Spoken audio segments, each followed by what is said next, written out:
Everybody, welcome back to my vlogs. और vlog की जो शुरुआत है ना, इस व्लॉग की हो रही है कार से। और मैं और राम पीछे एज़ यूजुअल बैठे हैं। राम अपनी सीट पे बहुत कम बैठता है, उसकी हैबिट डालनी पड़ेगी। हम लोग एक्चुअली आए हैं, टिम का बर्थडे आ रहा है तो उसके लिए केक का ऑर्डर देनी। ऑर्डर नहीं, बस मैं थोड़ा बहुत ऐसी आइडिया लेने के लिए भी गई हुई थी। और ये मैंने पहना है एक वॉट सेट जो कि मैंने अमेज़ोन से मंगवाया था। और मैं पिरांजेस गई थी, सो बस यहाँ केक के डिज़ाइंस देख रही थी। वैसे तो मुझे कस्टमाइज़ कराना था केक, बट यही सब देख रहे थे। और वीकेंड था तो सोचा कि थोड़ा बहुत पेस्ट्री वगैरह बच्चे खा लेंगे। यहाँ पर एक्चुअली अच्छी लगती है पेस्ट्री, बट पेस्ट्री नहीं खाई हमने खाई आइसक्रीम। फिर वहीं पर डी मार्ट था, डी मार्ट चले गए क्योंकि मुझे कुछ लेना था। ये देखिए, ये लेकर के मैं डी मार्ट से निकली हूँ। और हेलो, सो कल के बाद अब आज आपसे मिल रही हूँ। अभी एक्चुअली आफ्टरनून टाइम हो रहा है, कितना बज रहा है? 11, सवा 11। ओ माय गॉड, 1 बजने वाले हैं। सो मैं एक्चुअली अभी एक वीडियो कर रही थी। राम अपनी फ़र्स्ट नैप ले रहा है और टिम मेरे पास में ही बैठी है। टिम मुझे बहुत सारी हेल्प कर रही है। हस्बैंड गए हैं ऑफिस और मैंने एक्चुअली अभी एक वीडियो शूट किया, एक रील शूट किया, क्योंकि मैं टिम को भी बोल रही थी बेटा इतने सारे आइडियाज़ है करने के लिए, बट राम टाइम ही नहीं देता कुछ भी करने को। तो अभी थोड़ा सा टाइम मिला तो मैं बैठ गई करने के लिए। बाबू वैसे बार बार प्रेस नहीं करते, ख़राब हो जाएगा। ऑन है, ऑन किया है आपने? हाँ, ऐसे नहीं करना लेकिन। हाँ, और क्या, और अभी लंच की कुछ भी तैयारी नहीं हुई है, ना ही हमारी ना ही राम की। तो अभी मैं वो करूँगी, उसके पहले मुझे एक वीडियो एडिट करना है, या फिर शायद साथ में करूँ सारी चीज़ें। तो मैंने सोचा कि मैंने कल छोटा सा, मतलब कल हम लोग टिम के केक का ऑर्डर देने गए थे, बट हमने दिया नहीं ऑर्डर, क्योंकि मुझे वहाँ कुछ अच्छे से समझ में नहीं आ रहा था। और रेट्स वगैरह देखकर आ गई मैं। हम लेडीज़ की आदत होती है ना, हर जगह रेट्स पता कर लेते हैं, तो रेट्स वगैरह पता करके आ गई मैं। बट मैंने भी ऑर्डर दिया नहीं है। देखूंगी मैं, या तो शायद किसी होम बेकर को ही ऑर्डर दूंगी, या तो फिर मैं पिरांजीज में दूंगी order, not sure. But design decide कर लिए, टिम को जैसा चाहिए उसके बर्थडे में वैसा डिज़ाइन डिसाइड कर लिए। और फिर मैं गई थी डी मार्ट। वो क्लिप नहीं बनाई, बट गई थी डी मार्ट। हाँ, मैं लेते हुए कुछ आते हुए दिखी होंगे। सो मैं लेकर आई हूँ डोर मैट्स, 3 डोर मैट्स लाई हूँ एक से। उसका मैं एक बड़ा मैट बनाऊंगी मेरे किचन में बिछाने के लिए, क्योंकि क्या होता है, किचन में सिंक के पास से थोड़ा भी पानी गिरता है, जनरली टिम से गिर जाता है, और राम वहाँ हमेशा फिसल के गिरता है। तो मुझे ना एक बड़ा मैट चाहिए था। मेरे पास में पहले था किचन में बिछाने वाला, वो मेरे हस्बैंड ने फेंक दिया ये बोल के कि अब पुराना लग रहा है। तो मुझे अब, वो बोल रहे थे अमेज़ोन से ही नया ले लो, बट वो थोड़ा मुझे एक्सपेंसिव पड़ता। एक मिनट, हाँ, यस, बट अमेज़ोन से अगर मैं वो लंबे वाले मैट्स मंगवाती ना, तो वो मुझे पड़ता एक्सपेंसिव। तो मैंने सोचा कि मैं ना डी मार्ट से ही छोटे छोटे वाले मैट्स ले लेती हूँ। 99 ईच के हैं, और फिर उनको मैं अब दिखाऊंगी आपको, मैं एक साथ जोड़ दूंगी DIY करके, और फिर उसको मैं अपने पूरे किचन में ऐसे बिछा दूंगी। तो बच्चे के गिरने का जो डर है, क्योंकि वो पानी सोख लेगा, और डार्क लिया है तो जल्दी गंदा भी नहीं होगा, तो सारे काम हो जाएंगे साथ में। सो बस ये है। और चलिए मैं आगे भी आपको दिनचर्या दिखाऊंगी। आज का दिन बहुत ज़्यादा मुश्किल होने वाला है, ऑल्दो टिम मेरी बहुत हेल्प करती है, बट फिर भी वो भी बच्ची है ना। चलिए मिलते हैं थोड़ी देर से, थोड़ा सा ज़रूरी काम कर लूँ मैं। तो मैं बनाने वाली हूँ ये सेमी की सब्ज़ी, सेमी बीन्स। इसको आप लोग कौन सी बीन्स बोलते हो नहीं पता, हम लोग इसको हिंदी में सेमी बोलते हैं, इंग्लिश में कौन सी बीन्स बोलते हैं आई डोंट नो। सो ये बीन्स बनाऊंगी, तो इसको कट करके और मतलब अच्छे से साफ़ करके बॉईल कर लिया है। इसको मैं बनाऊंगी बैंगन और आलू के साथ में। सैलेड कट कर लिया है, आज कच्ची केरी की चटनी भी बनेगी। और इस कढ़ाई में बनाने वाली हूँ, और दाल भी बॉईल हो गई है, इसको बस तड़का देना है। और ये जो सब्ज़ी है ना, इसको मैं जीरे के फ़ोरन के साथ मेथी के फ़ोरन के साथ बनाऊंगी। तो मेथी के फ़ोरन के साथ काफ़ी टेस्टी लगती है ये जो सब्ज़ी है ना। ये तो फटाक से बना लेते हैं ये सब्ज़ी। सो यहाँ पर मैंने सब्ज़ी बना रही हूँ, और मैं सब्ज़ी मोस्टली क्या 99% मैं सरसों के तेल में ही बनाती हूँ। तो सरसों के तेल में एक्चुअली सब्ज़ी थोड़ी तेज़ बनती है और अच्छी लगती है, टेस्टी लगती है, प्लस हेल्दी भी होती है। सरसों के तेल की सब्ज़ी है, सरसों के तेल का हर चीज़ हेल्दी होता है एक्चुअली। सिर्फ पूड़ी वगैरह बनाने के लिए सरसों तेल ना यूज़ करें, इसके अलावा हर एक चीज़ सरसों तेल में बन सकती है, ऐसा मुझे लगता है। और मैं हर एक चीज़, इवन पकौड़े वगैरह भी मैं सरसों तेल में ही बनाती हूँ, काफ़ी अच्छे एकदम चटक से बनते हैं। और जैसे कि मैंने बताया, मैंने फ़ोरन में वो डाला, मेथी दाने डाले, इससे भी स्वाद काफ़ी अच्छा आता है सब्ज़ी का।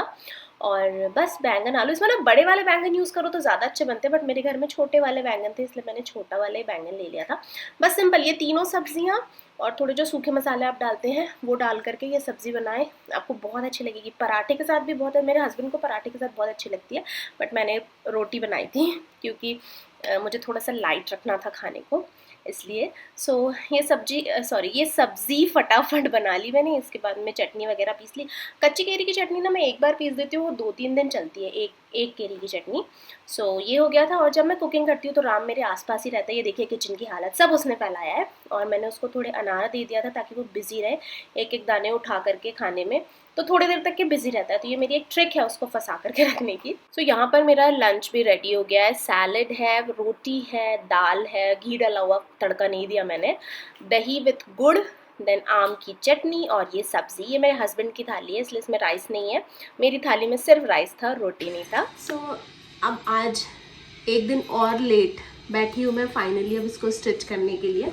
सो आज मैंने सोचा कि मैं व्लॉग वापस से करती हूँ। 1-2 क्लिप्स जो ली थी मैंने वो 2 दिन पहले की थी, और फिर उसके बाद मैंने व्लॉगिंग ही नहीं की, क्योंकि यार आपको तो मेरे घर के ना पूरे टाइम बैग बजे रहते हैं। मैं बस मतलब फुर्सत ही नहीं रहती, इतना काम रहता है ना घर का ही। सोचो कि ये निपटा करके ये करती हूँ तो नहीं, मुझे हार्डली 24 घंटे में ना मुश्किल से 2 से 3 घंटे मिलते हैं घर ठीक करने के, प्लस थोड़ा सा सेल्फ अपने लिए भी।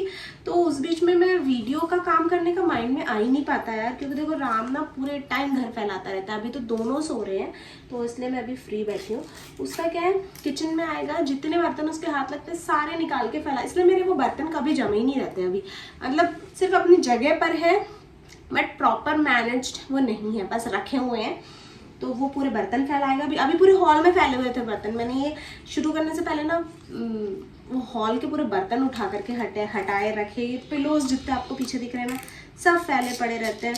तो घर में मेरा पूरे टाइम फैला रहता है, कुछ चीज़ इधर पड़ी है, कुछ चीज़ उधर पड़ी है। तो मैं घर ठीक करूँ, बच्चों के खाने पे ध्यान दूँ, क्योंकि राम का पता कैसा है, अभी जैसे फीवर था उसको कुछ दिन पहले 3 दिन था फीवर, और फिर फीवर ठीक हुआ उसके बाद से ना उसने खाना बिल्कुल बंद कर दिया। मुझे नहीं पता उसका रीज़न क्या है, हो सकता है गर्मी की वजह से कि क्या था, उसने खाना बिल्कुल ही बंद सा ही कर दिया। 1-2 बाइट लेता है और फिर खाना खाता ही नहीं है।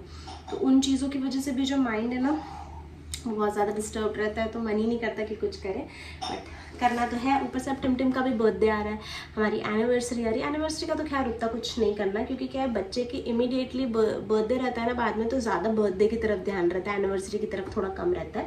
तो उसका बर्थडे आ रहा है तो बर्थडे की भी प्रेपरेशन थोड़ी बहुत हुई है, थोड़ी बहुत और करनी है।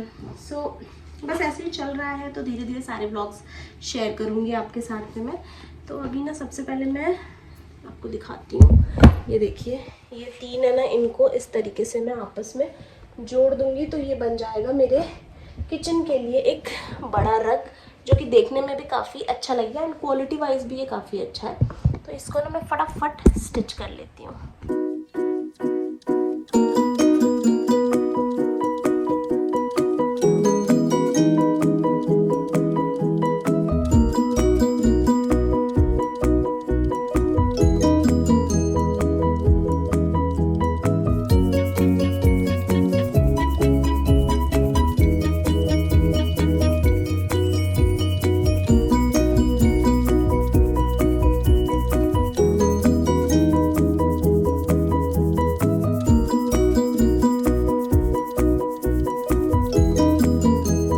उसको पलटाने के बाद में अभी ये ऐसा दिख रहा है, तो आई थिंक ये अच्छा लग रहा है और मैंने सही दिमाग लगाया। और इसकी एक्चुअली प्रिंट वगैरह सब कुछ, लुक एंड फील, सारी चीज़ें इस डोरमेट की इतनी अच्छी है ना कि अब ये प्रॉपर रग बन गया है बड़ा सा। बस ये थोड़ा सा ऊपर नीचे हो गया है ना, कोई बात नहीं। चलो इसको मैं किचन में बिछा देती हूँ, जिस पर्पज़ के लिए इसको लिया है बिछा दिया इसको मैंने किचन में। एंड अब ये ऐसा लग रहा है, अच्छा लग रहा है ना।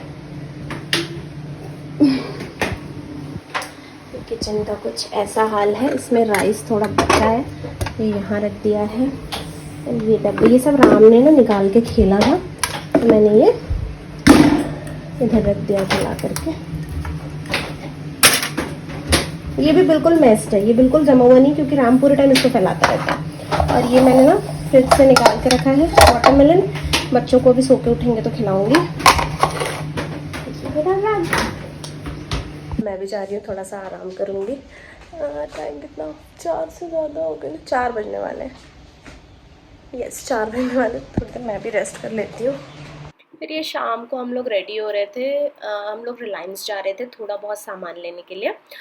मैं टिमटिम को ना रेडी कर रही थी, उसके बालों को कोम कर रही थी और मैं उससे डिस्कस कर रही थी कि बेटा आपके पूरे हेयर ख़राब हो रहे हैं, क्योंकि अभी वो स्विमिंग जाती है डेली। तो बाल कितना भी कैप लगा ले, कितनी भी कोशिश कर ले, अंदर थोड़े बहुत पानी जाता ही है, और डेली उसके बाल वो क्लोरीन के पानी से गीले होते हैं और डेली फिर वो वॉश करती है। तो ना बाल थोड़े थोड़े, वैसे भी क्लोरीन के पानी से स्किन भी ड्राई होती है, बाल भी ड्राई होते हैं, और ऊपर से डेली वॉश हो रहे हैं, तो उसकी वजह से भी उसके हेयर इतने ज़्यादा डैमेज हो रहे हैं। तो मैं उससे वही डिस्कस कर रही थी, वो मुझे बोल रही थी मम्मा शॉर्ट करा दो, मेरे बहुत छोटे करा दो हेयर, ताकि झंझट ना रहे, लाइक ईयर से थोड़े नीचे। बट मेरी बिल्कुल हिम्मत नहीं है अब उसके बाल कटाने की, क्योंकि जैसे आपने देखा था पहले उसके बहुत अच्छे हेयर थे। तो मुझे अब वापस से उसके बालों पे ध्यान देना है, और वापस से उसके बाल जो सुंदर सुंदर लंबे लंबे थे ना, वैसे करना है। अभी उसके हेयर थोड़े से गीले थे, तो मतलब यहाँ अंदर के रूट्स जो थे ना वो थोड़े थोड़े गीले थे, तो मैंने बालों को ओपन ही छोड़ दिया उसके। और मैं रेडी हो रही थी, सोकर उठी थी, फेस बहुत ही अजीब, ऊपर से मेरे बेबी हेयर भी इतने ज़्यादा दिखते हैं ना सामने से उठे उठे, कि चेहरा बहुत ही वियर्ड लगता है। बट अब कोई बात नहीं। सो फटाफट रेडी हो रही थी, राम भी नीचे नीचे घूम रहा था, वैसे वो रेडी हो चुका था। और ये जो कुर्ता मैंने पहना है ना, कुर्ता सेट, इसकी लिंक नहीं है मेरे पास, हो सकता है आपको शायद अच्छा लगे। मैंने एक्चुअली ये फर्स्ट टाइम ही निकाला है। ये सेकंड डे था जब मैं इसे पहन रही थी, तो 2 बार पहन के फिर इसको वॉश कर दिया मैंने। एक बार ड्रेस निकालती हूँ तो 2 बार तो एटलीस्ट उसको वेयर करती हूँ, उसके बाद ही उसको वॉश करती हूँ। एंड ये बस हम रेडी हो गए थे। टिमटिम ना हमेशा ऐसे शेक करती है राम को, और हम लोग उसको मना करते कि ऐसे मत किया करो, बट बच्चे होते हैं ना, वो भूल जाते हैं। रेडी हो गए थे और फिर हम चारों निकल गए रिलायंस। और ये कोल्ड ड्रिंक वगैरह टिमटिम के बर्थडे के लिए ही ले रहे थे, बच्चों के लिए। और जो थोड़ी बहुत चीज़ों की ज़रूरत थी वो उस दिन हमने ले ली थी। रिलायंस के ऑफ़र्स एक्चुअली काफ़ी अच्छे होते हैं, तो इसलिए हम लोग प्रेफर करते हैं कि ऐसा कुछ भी लेना हो, इवन ग्रॉसरीज़ के लिए भी तो मैं अब रिलायंस ही जाती हूँ। और कई बार क्या होता है, जैसे वीकेंड्स में जाओ ना रिलायंस, तो फ्रेश वेजीज़ और फ्रूट्स भी मिल जाते हैं काफ़ी रीज़नेबल रेट में। तो अगर मैं वीकेंड्स में जा रही हूँ, तो मैं ना जो ताज़ा ताज़ा सब्जियाँ, सब कुछ तो नहीं, लेकिन जो फ्रेश रहता है वो मैं वहाँ से उठा के ले आती हूँ, बिकॉज़ वहाँ काफ़ी रीज़नेबल प्राइस में मिलता है, और अगर फ्रेश मिल रहा है तो फिर क्या क्या टेंशन है। वो ले लिया। मेरा एक्चुअली डिटर्जेंट भी ख़त्म हो गया था मशीन का। हम लोग ना वॉशिंग मशीन का डिटर्जेंट साल में एक बार लेते हैं, और 8-9 महीने चल जाता है। वो बड़ा वाला बॉक्स है ना जो 6 kg वाला, वो वाला लेते हैं। 8-9 महीने तो नहीं, पहले चल जाता था, साल भर चल जाता था, बट राम के होने के बाद से तो अभी ऑलमोस्ट डेली कपड़े धुलते हैं, तो अब थोड़ा कम चलता है। बट वो बड़ा वाला ही बॉक्स लेकर आती हूँ, बिकॉज उसमें भी ऑफर्स अच्छे होते हैं। ये छोटे वाले बैंगन काफ़ी फ्रेश दिख रहे थे मुझे वहाँ पे, तो इसलिए मैंने ये थोड़े छोटे वाले बैंगन ले लिए थे, बिकॉज इसके जो भरवे होते हैं ना बहुत टेस्टी लगते हैं, मेरे घर में सबको बहुत पसंद है वो। बस यहाँ से हम लोग थोड़ा बहुत सामान लेके घर चले गए थे। ये वाला जो ब्लॉग है ना, इसको यहीं पर फिनिश कर रही हूँ। वीडियो पसंद आएगा तो लाइक कर देना। मिलते हैं नेक्स्ट वीडियो में। Bye bye.